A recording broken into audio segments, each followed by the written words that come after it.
আমাদের কম্পিউটারে বেশিরভাগ সময় আমরা ডাউনলোড করার যে থার্ড পার্টি অ্যাপসটা ইউজ করি সেটা হলো আইডিএম, ইন্টারনেট ডাউনলোড ম্যানেজার।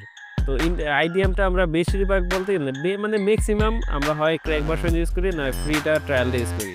তা আমি আজকে দেখাবো কিভাবে আপনি টাকা ছাড়া আপনি সারা জীবন এটা অ্যাক্টিভ রাখতে পারবেন, কোনো ধরনের ক্র্যাক ফাইল ছাড়া। মানে ক্র্যাক ফাইল একটা ঝামেলা আছে। ক্র্যাক ফাইলটা ধরেন আপনি ডাউনলোড করলেন, করার পরে এই ক্র্যাক ফাইলটা ওপেন করার জন্য কম্পিউটারে অ্যান্টিভাইরাসটা অফ করতে হয়। অফ করার পরে দেন ক্র্যাকটা অ্যাক্টিভ করে তারপরে অ্যান্টিভাইরাস অন করতে হয়। মানে একটা ঝামেলার কাজ। এটা একটা আসলে ঝামেলা। আমি আজকে দেখাবো ছোট, একবারে ছোট, অনলাইন থেকে কিভাবে এটা অ্যাক্টিভ করবেন, তাও টাকা ছাড়া, মানে একবারে ফ্রি।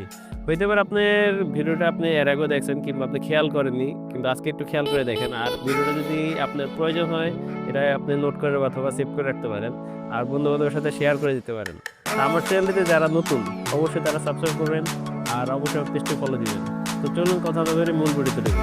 এখানে আমরা আমাদের কম্পিউটারের মেন উইন্ডোজে চলে যাবো। যাওয়ার পর এখান থেকে আমরা আমাদের কম্পিউটার পাওয়ারশেল, যে উইন্ডোজ পাওয়ারশেলে ঢুকবো। ঢোকার পরে যে আমাদের বক্সটা আসলো, এই বক্সের ভিতরে একটা কমান্ড আছে, আমি এটা পেস্ট করে দিলাম। এটা আমার কমেন্ট বক্সেও থাকবে আর ডিসপ্লের উপরে থাকবে। আপনার এটা সেম কপি করে এটা আপনার টাইপ করে দিবেন।